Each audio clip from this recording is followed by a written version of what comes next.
Olá, o Cinejornal tá de cara nova, mudamos de horário, de cenário, mas a gente segue falando do nosso assunto preferido, que é o cinema brasileiro. E a gente faz essa estreia em grande estilo, comemorando os 30 anos do maior festival de documentários da América Latina, o É Tudo Verdade. Bom, nosso repórter Kiko Molica conta tudinho pra gente.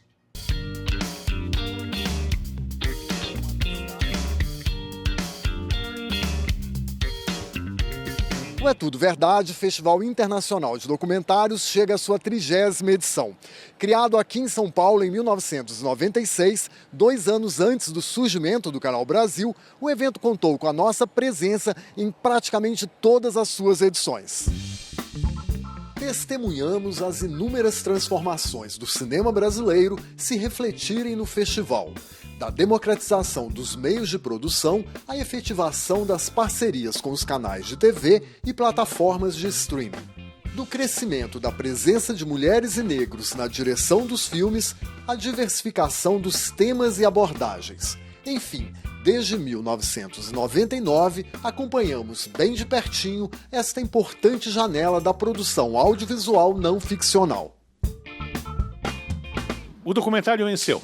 Se é para ser curto e grosso, no final do filme dos 30 anos, o documentário venceu. No sentido de que o documentário conquistou um reconhecimento público, uma visibilidade pública nessas 3 décadas que, infelizmente, antes não tinha alcançado. Olha, a revolução digital mudou tudo. É uma mudança inacreditável na forma de distribuição e exibição de cinema, como também na produção. Né? Mudou muito isso aqui. A câmera não é mais aquela câmera de filmar do tempo do Vertov, dos primeiros documentários. Houve uma revolução tecnológica que marca a história do documentário nesse período e, claro, a história do festival. Eu acho que vale pontuar uma mudança ou um amadurecimento no perfil dos realizadores, né? O documentário era um clube do Bolinha, né? Neste ano, só neste ano, nessa 30ª edição do É Tudo Verdade, dos 15 longas-metragens brasileiros inéditos que a gente está exibindo, 9 são dirigidos ou co-dirigidos por mulheres. A mesma coisa é verdade para realizadores dos povos originários. Isso não só no Brasil, como fora do Brasil. A produção de documentários de curta e média-metragem por cineastas afro-brasileiros também se expandiu muito nesse período. Se o documentário está mais complexo hoje, mais diverso, mais surpreendente quando a gente vê na sala, é porque você tem vozes e olhares diferentes que agora estão podendo se expressar. As projeções dos 2 primeiros vencedores das mostras competitivas também fazem parte das comemorações deste ano. Hora de rever O Velho, a história de Luiz Carlos Prestes, de Tony Venturi, e Noel Field, a lenda de um espião, do suíço Werner Schweizer. E a gente tem um terceiro filme que a gente está exibindo, que é incontornável, que é O Cabra Marcado para Morrer. O Coutinho marcou muito a história do festival, foi um dos principais inspiradores para a gente estabelecer uma janela regular de documentários no Brasil.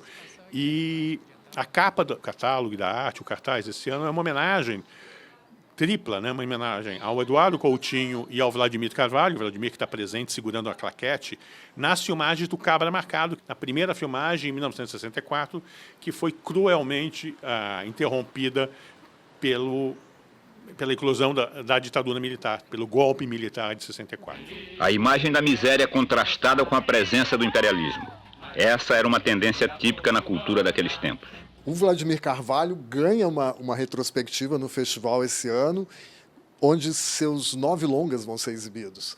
É outra figura muito inspiradora para o festival, né, Amir? O Vladimir foi dos realizadores, talvez aquele mais presente na história desses 30 anos do É Tudo Verdade. A gente teve o privilégio de lançar filmes dele em competição, fora de competição, fazer retrospectivas em torno do cinema paraibano no qual ele estava presente. Ele participou da Conferência Internacional mais de uma vez. A gente fez uma primeira e menor retrospectiva dedicada a ele quando ele fez 80 anos, há 10 anos. Nesse período de luto ainda muito forte que a gente está atravessando pela despedida do Vladimir, me pareceu que seria interessante a gente, de uma maneira pioneira, fechar o foco nos longas-metragens que o Vladimir realizou. O Vladimir que realizou mais que 20 filmes, ele realizou 9 longas-metragens. Eu acho que isso ajuda a iluminar um pouco o quão rica é a obra do Vladimir e como a gente ainda vai ficar durante muito tempo descobrindo isso.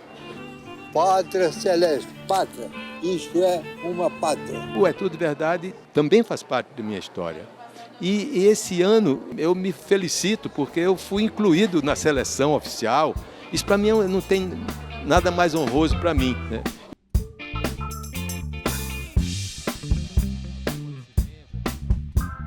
O É Tudo Verdade acontece em São Paulo e no Rio, e quem abre a programação fluminense é Viva Marília, uma coprodução do Canal Brasil dirigida pelo cineasta Zelito Viana. O Viva Marília é um documentário particularmente original que dá uma ideia bastante completa do múltiplo talento da Marília Pêra e da riqueza da carreira dela em televisão, teatro e cinema, mas que chega muito perto dela, Marília, tá? Das complexidades dela, Marília Pêra.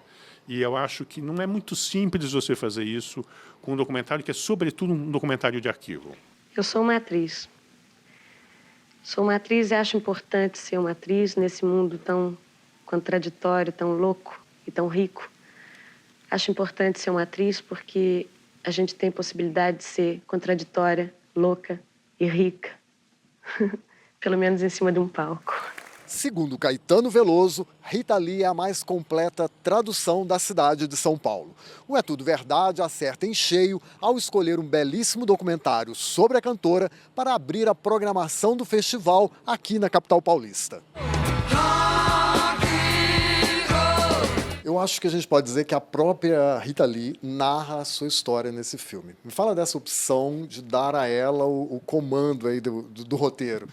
Acho que nada melhor do que a própria pessoa, no caso de Rita Lee, para descrever, né, essa carreira tão incrível, essa vida tão incrível, né, essas Ritas tão incríveis, né. Eu fui para Londres e pintei meu cabelo, passei uma rena vermelha, fiquei com o cabelo fogo, o sol na cabeça, e eu fiquei a ruiva, aqui a ruiva. No Cruzeiro, gente, o Cruzeiro. Que ano que é? 1973. Ó. Olha, teve um primeiro momento da entrevista, né? De uma grande entrevista realizada, tá? Pela Karen Halley. E aí depois uma primeira pesquisa, né? E a gente teve acesso ao material que eles guardam deles, né? Então muita VHS da família, tal. E a gente viu a força desse material. Ela recebeu um celular para fazer as gravações, vocês pediram para ela usar o próprio celular. Esses momentos de brisa dela, na casa dela, né, ela pegava e se gravava. E começou a chegar esse material pra gente tão rico. A gente não precisou pedir nada, porque tá tão natural, né, tudo que ela fala, os raciocínios, né, as conclusões que ela chega, é muito emocionante, assim, ver ela no momento dela, cuidando dela. Esse foi muito legal. Esse disco é mais uma prova de que mulher com seus ovários e útero pode fazer rock and roll. Outro grande desafio é selecionar as músicas que vão participar do filme. Isso também deve ter dado uma boa dor de cabeça. Muita dor de cabeça, muita dor de cabeça. Primeiro, assim, teve um momento antes da dor de cabeça que é o prazer de revisitar toda essa obra, né? Aí depois sim, mas o critério é, né, o que se encaixa naquele momento da narrativa, né? Então, a gente tenta, né, a gente tentou, eu acho que tem um certo êxito nisso, de as músicas encaixarem, mas como parte do roteiro mesmo, não é só para ilustrar o momento. Eu acho que a letra e a emoção que a música causa, né, está muito pertinente, está muito ligado àquele momento do filme, dizendo aquilo que a gente quer dizer, né, abrindo para isso. Então, a música tem uma função narrativa, né? Não sei se eu vou ter algum dinheiro ou se só vou cantar no chuveiro. O É Tudo Verdade acontece até o dia 13 de abril. A programação, totalmente gratuita, conta com 85 filmes de 30 países. Não perca!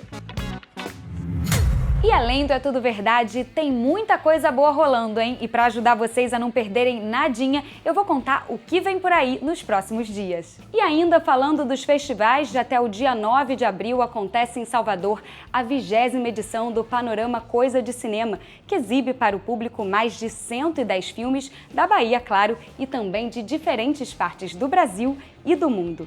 E nos dias 12 e 13 de abril, ou seja, na semana que vem, acontece no Centro Cultural São Paulo, na capital paulista, a primeira edição da Mostra de Cinema Trans da APTA, a Associação de Profissionais Trans do Audiovisual. Bom, e no circuito comercial estreia Girassol Vermelho, produção baseada na obra de Murilo Rubião, mestre do realismo fantástico na literatura brasileira.